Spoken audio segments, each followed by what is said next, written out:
How to live stream on GameChanger. Your first step would be to open up the GameChanger app after downloading, sign in or sign up, and then select your team.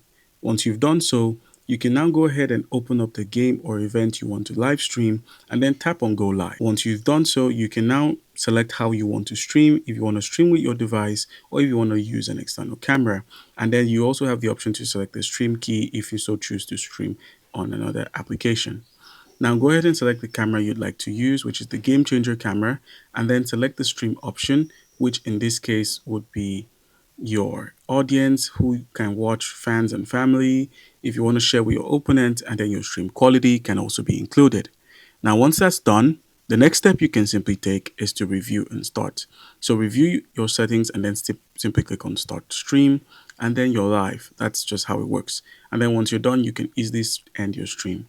Now, the recommended quality would be 1080p, which is the best quality, or 720p as one of them.